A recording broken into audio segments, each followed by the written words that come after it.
Greetings and welcome to my messy desk. Before we start, I want to apologize right away. My allergies have been kicking in, so if I'm a bit nasally or coughy, I apologize. Also, camera. That's what I was going to say. The camera, I changed it out last time because the autofocus on this camera didn't seem to be working very well. However, the autofocus on the other camera that I tried using was even worse and had a noisy microphone. So hopefully the sound quality is improved, and we're just going to have to be patient with the autofocus until I can afford a better camera. So there you go. Today's video, I just want to do a quick summary on watch types or styles. A lot of people out there do videos on all kinds of the history of all different styles and types of watches, and I just wanted to give an overview, let people know what people call certain watches. I also want to introduce some ideas I have for watch types that don't generally fall into certain categories, and I'll get into that in a moment. So let's go ahead and clear some room and take a look at some watches. Alrighty. So, where to start? Let's start with, last time I was talking about my everyday wear watches. This right here is my current everyday wear watch, and this is the one I replaced it with. And I believe at the time I had called these, I refer to both of these as field watches. Now, they technically are. The broader category would be see, this is what I get for not having notes. The general broad categories for watches are tool watches, sport watches, and dress watches. I believe there should be other categories, which I will introduce at the end, because I'm not certain if they should be top tiered categories or subcategories. The anti-reflective coating on the Timex doesn't seem to be working very well, but this is where I want to start off. The field watch. The tool watch. The tool watch, I've seen some articles, I haven't read them, but I have an idea of what they want to argue. The tool watch is supposed to be the fundamental watch. It is form first and foremost. It is not jewelry. It is jewelry second, if not third. A dress watch would be jewelry first. Sports watch would be in between. It'd be a nice looking watch that forms specific functions, and your tool watches are the watches designed to do what they're designed to do, which, given the history of watches, they've always been a piece of jewelry to some degree. Early watches obviously were made by hand for royalty, high nobility, extremely high class people, some of which would employ their own horologist or their own watchmaker to make and maintain their watches. Most early watches were, of course, made for women, for wrist watches or watches they'd hang from their necks. Pocket watches came later and became a standard for a while. So, tool watches, let's focus on them. The primary, I was going to reference a couple articles I saw talking about tool watches, and I think I know what they were about. I've heard rumors of people talking about there's only one tool watch left in the world, and it's the field watch. And that, I imagine the argument has to go into the idea that other tool watches aren't used as tools anymore. If they are, they're a backup. But primarily people, and I'll make an example of this when we get to those subcategories. I first want to talk about field watches because they are what I generally prefer to wear. Because at least for casual wear, as I mentioned in my last video, you wear what matches your outfit. And a nice looking field watch can go with just about anything. So that's the beauty of a good looking field watch. I did want to point out that some of the watches that I referred to, now these would both fall under, let's see if we can get a good look at them here, would both fall under real field watches. I don't know where the focus is going to be. Let's see if we can figure this out real fast here. I see that anti-reflective coating ain't working so well there, but this has this nice sapphire glass. It's inset, and I do not, that camera does not want to autofocus, does it? Okay, there we go. Okay, hey, alright, I think I found my distance. There's my new Timex with a Seiko movement. This is the one it replaced, also a Seiko Solar movement. Just to throw some terminology out there, the Seiko, the common term for features in a watch are called complications. So if you hear somebody mention complication, you'll notice that these two watches, the Timex primarily tells time. That's actually, that's all it does. It doesn't have any other complications. The Seiko, has also tells the date and the day. So those would be two additional complications added to this watch. The more complications, the more complicated the watch. Generally speaking, this applies to mechanical watches, which is what a lot of watch collectors like to talk about. So, we've covered our field watches. The field watch is based on military watch. And so often field watches will have a 24-hour, let's see if we can get a look at that again. We'll have a 24-hour gauge inside so that you can more easily know what your 24-hour time is. There we go. And that's about it for the complications for a field watch. Now, last time we spoke, I thought I grabbed, oh, it's right here. No, yep, okay. Now this would also be a tool watch, and I call it a field watch. However, it technically falls under the dial.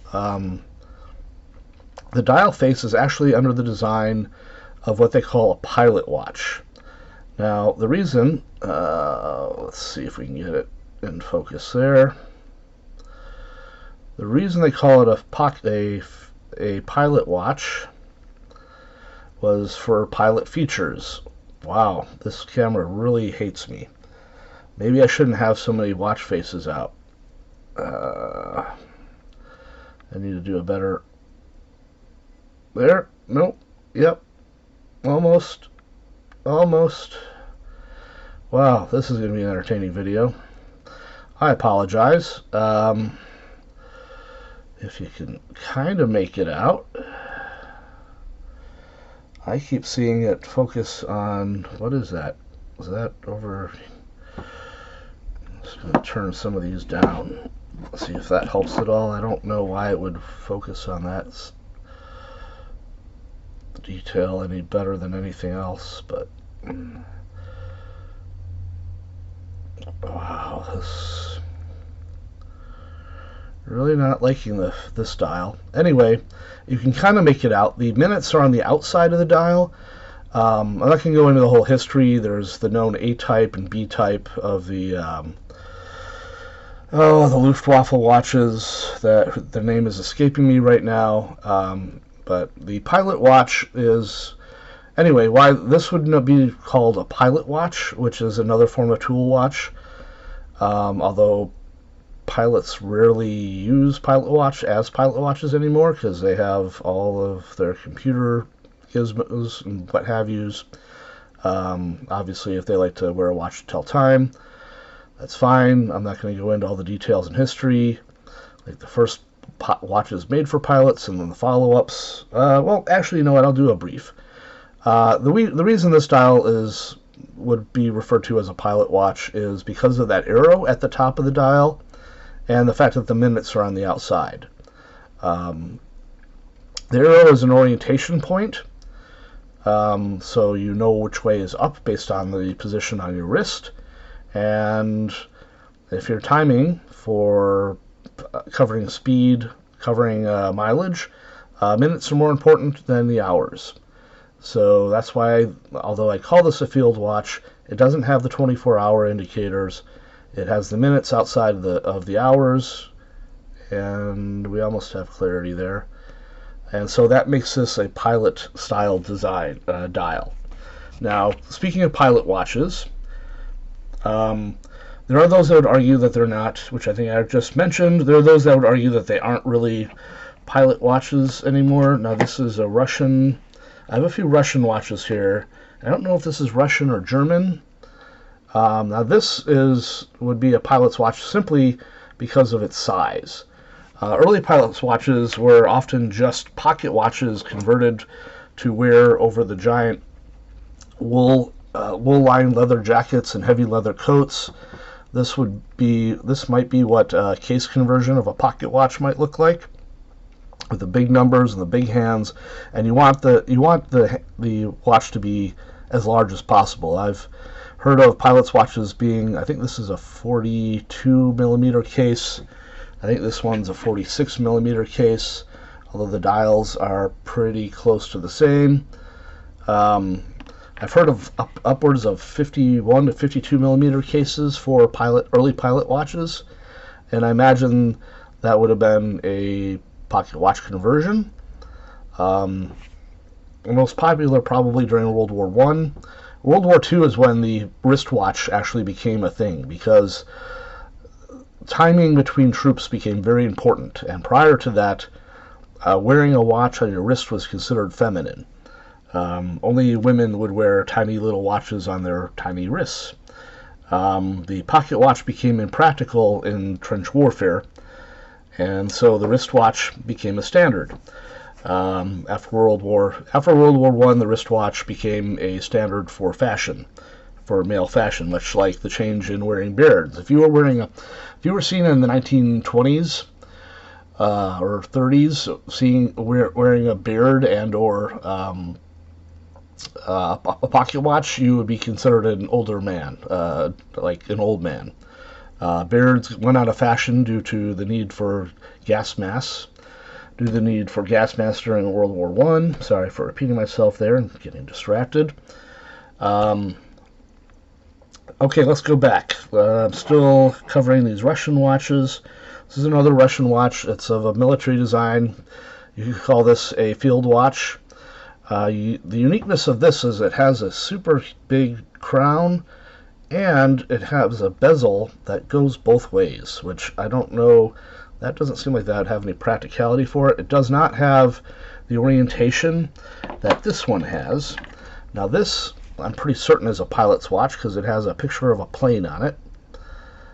Let's see if we can get that in there.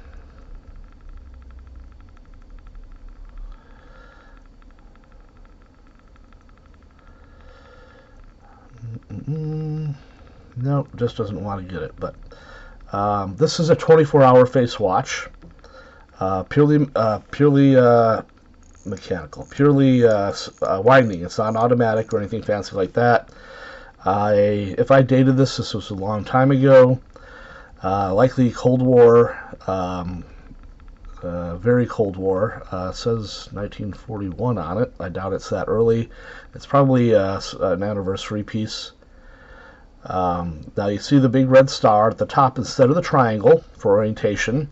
As stated, is a 24-hour watch, so it literally gives an indicator for each hour from 0 to 24, well, which zero's out again. And you'll also notice the commonality of the minutes being marked on the outside. So that's that commonality for the pilot watch.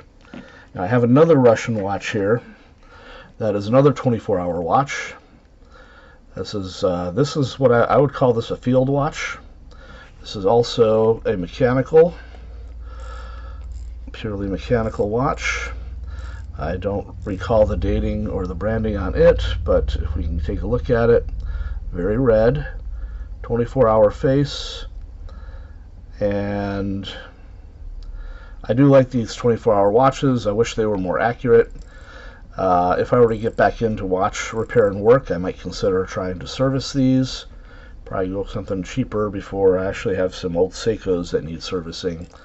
I imagine most of my watches need servicing.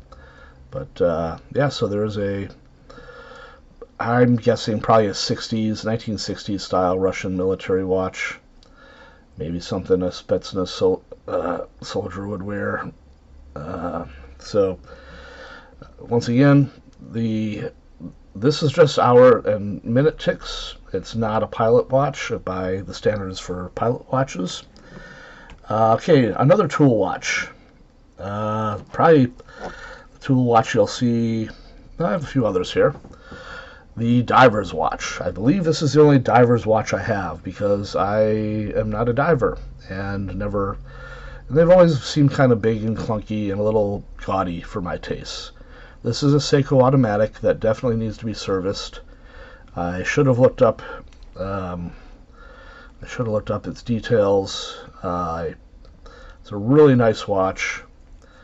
I wear this. Wore this with my Hunter S. Thompson costume to Hunter S. Thompson wore a very famous diver watch, which is escaping me now. The Rolex. Oh, Dive Master. That's not right. I know their name, but anyway, divers watches. The secret to a diver's watch is it needs to have a pressurized gasket system and be really well made and sealed so that it can stand the pressures of being underwater, of actually going underwater. A lot of watches that claim to be waterproof are not waterproof. If it says 3 ATMs for 3 atmospheres, you probably don't want to do much more than get that thing wet. Wash your hands with it, maybe take it in the shower, but you definitely don't want to go swimming with it unless it's rated for, or maybe that is 3 ATMs. I forget the ratings. 100 meters I have. If you really want to take it underwater, you want something rated at least 200 meters. And now I'm going to see if I can see what of course it's covered up. Let's see if I did some planning on this. This is rated at 150 meters. So there you go, 150 meters.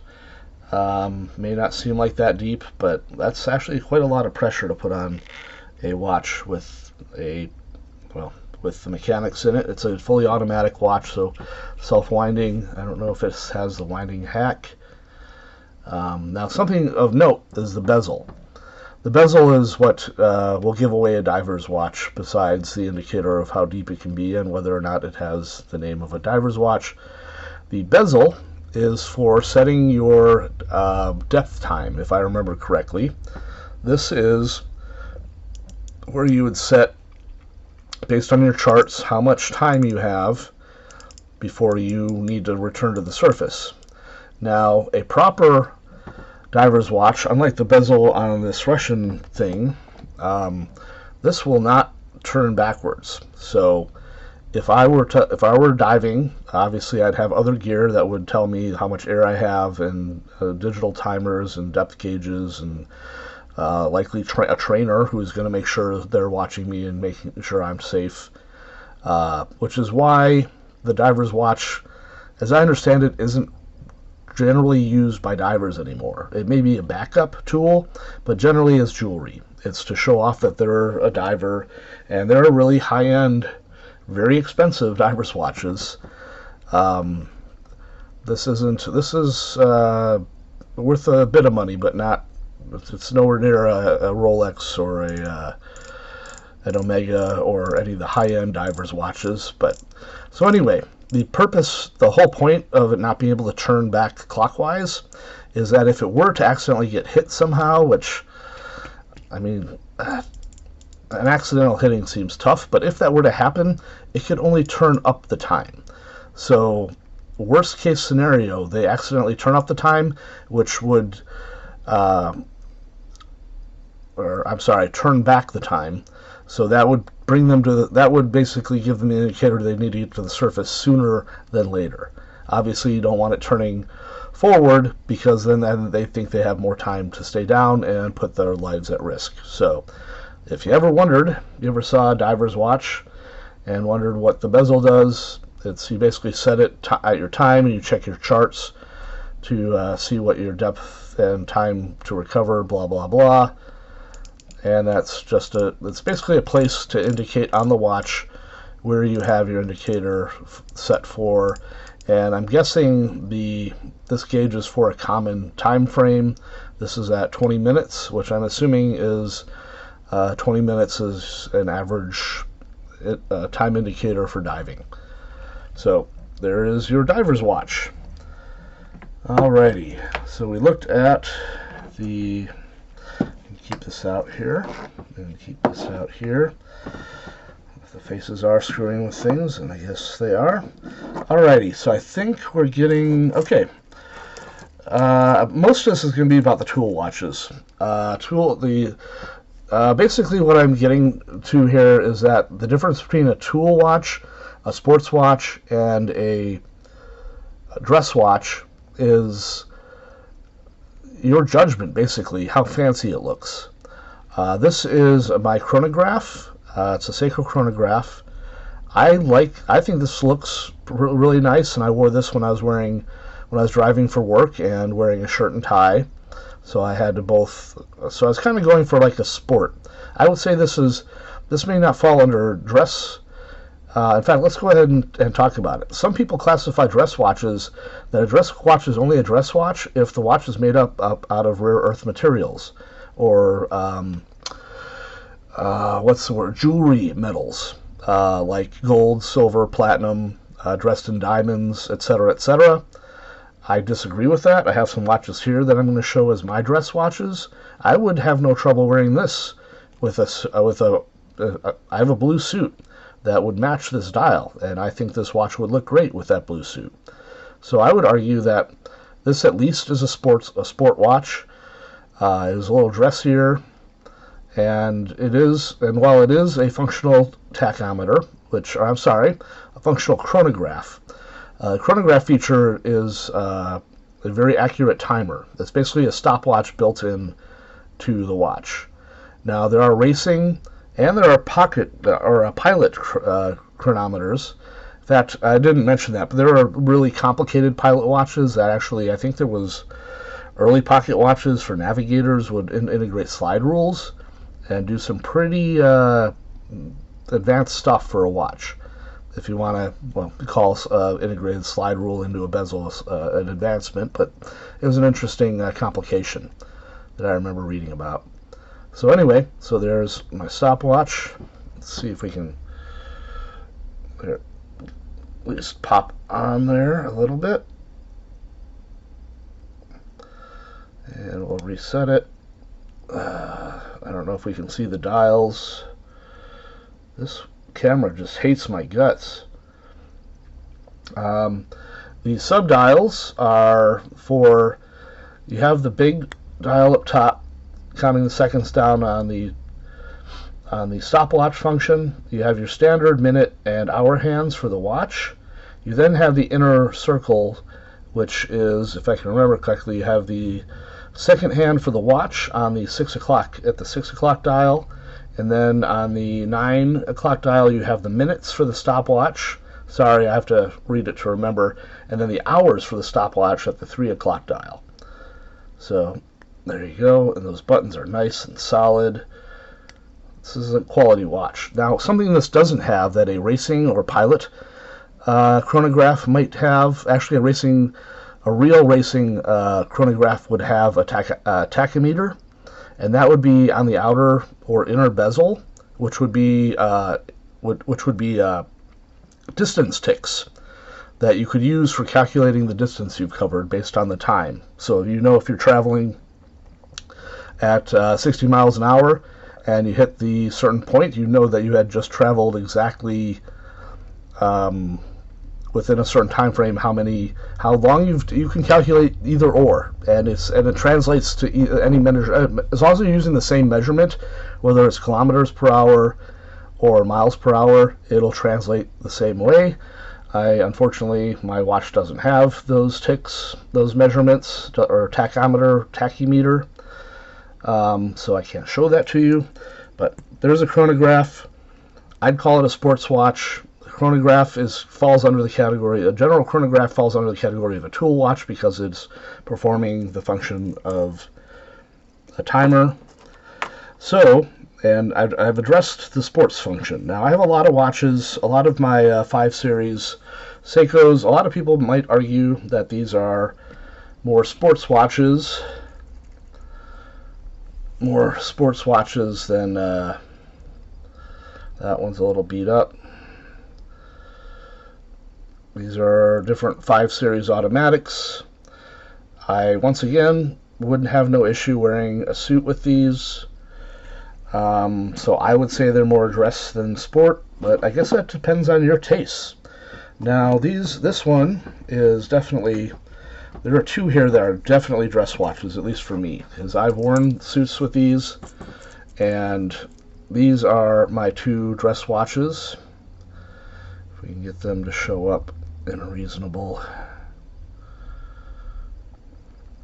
One is a Seiko Solar with a gold accent, which I'm not generally a yellow metal fan, and the other is my largest watch that I would ever wear, and it's just a standard Seiko Quartz.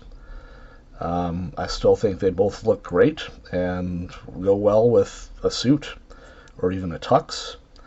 But that's, once again, my taste. I'm not in the budget for platinum or anything like that, so that is the general categories. Now, there are 2 other categories of watches that I'd like to integrate.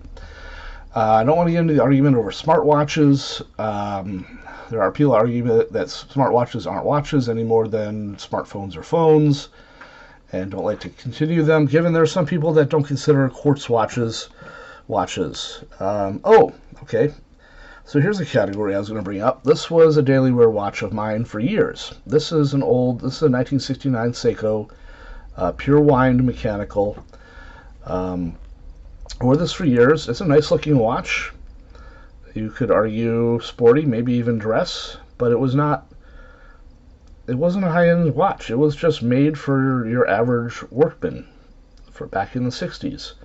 This was, well, to put Timex to shame, because Timex was making cheap crap that wasn't meant to last. They had no jewels in them. They were basically disposable watches, which people are now restoring out of nostalgia or whatever. In fact, I've looked into possibly doing that myself.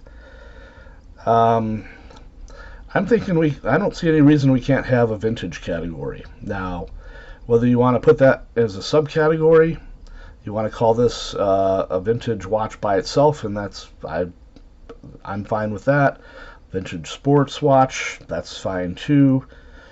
There's also the digital watch, which once again, some of those watch snobs out there do not like the digital watch.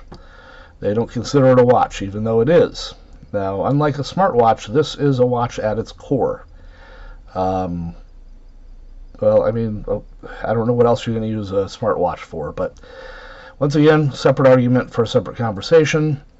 I just wanted to show a couple of these real quick. Oh, there's another category, and I forgot to grab it. The survival watch, which there are some high-end watches out there which could fall under the label of military watch, military-grade watches, watches made for the military, which are much more regular than your average field watch. Garmin, Hamilton, IW, I'm forgetting my brands right now. A lot of companies, even the Casio ProTech. In fact, I have a survival bag. The watch I have stored in there is a G-Shock. And it's in there because I want something that will last and work. Now, I want to replace that G-Shock with a newer solar-powered G-Shock, so I don't have to worry about batteries. So anyway, that is what I would consider a survival watch, and I see no reason, because it's made to take a pounding, certainly better than the old Timexes that could take a licking and keep on ticking. I did want to show a couple of my digitals here. This is a variant of that apparently has the alarm set on, or no, that was my alien watch. So this is a variant of the model I can't remember right now, but of Marty's watch from Back to the Future, which is why I have it, because I'm a movie nerd. So there's this classic calculator watch from Casio. I believe you can still buy them as part of their vintage line. I'm not going to try to read that model number right now, but you can look it up if you're interested in getting a hold of it. Perfect. It's got features galore. It's got alarms. It's got, oh, you know what? I just remembered the GMT. I don't own a GMT watch, or the Traveler's Watch is another name for it. The GMT watches sometimes integrate into chronographs and or pilot's watches. Now, the GMT is a traveler. The GMT is acronym for Greenwich Mean Time. I apologize. And has the ability to be set to or auto set to multiple time zones. So you set the time zones, and then you can just click one button and auto adjust to whatever time zones you're going to be traveling between. Unfortunately, I don't have one of those. It would make sense for pilot's watches to have multiple time zone setups. Often, actually, you'll see Rolex, some of your high-end Rolex and Omegas that look like divers' watches are actually GMT watches, which makes sense for somebody that's high in business, traveling all the time, the jet set life, what have you. So I apologize for missing the GMT watch. That is considered a tool watch, but I don't consider an $8,000 Rolex GMT. I'd have to put that under the sport and or high-end tool watch for tool watches. Okay, so Marty's watch, I apologize for that. Marty's watch, just going to cover my digital watches here, and then we're going to be done here. This is close to, you could throw this in a survival bag or a bug out kit and be good and be solid. This thing is, I'm sure it's waterproof to a decent water resistant 200 meters. This is the Casio, and of course I'm missing the model number. This puppy was made famous, this particular watch was made famous by the first Mission Impossible movie. This is the watch, or the model of watch worn by Tom Cruise in that film. Has a lot of, once again, digital watches, so many features. You have timers, you have multi-calendars, you have night glow, you have, this is the illuminator, and then of course my reproduction of the Alien watch worn by Ripley and I can't remember the other characters' names. The officers on the Nostromo wore variants of watches that look like these, not this exact watch. Obviously, Casio reintroduced the make and model of the watch. I went with these, made by Interlink and casing, and so that is my Alien watch.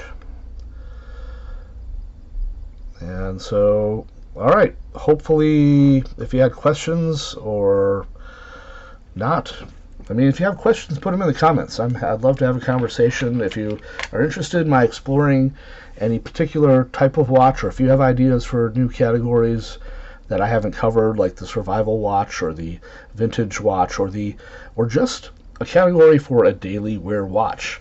I mean, that's when this watch came out in 1969. I'm pretty certain there weren't people categorizing, well, is that a tool watch or a dress watch or a sports watch? I don't think those were things back in the day. Obviously, the watch industry and collectors have gone to their deal. Like, they have labels, so we know what to call things. But, well, there you go. Thank you very much for watching. Like I said, I hope this gave you something to think about. If you have questions, comments, anything you'd like to hear about for future videos, please let me know. I'd love to hear from you, and I'll see you next time.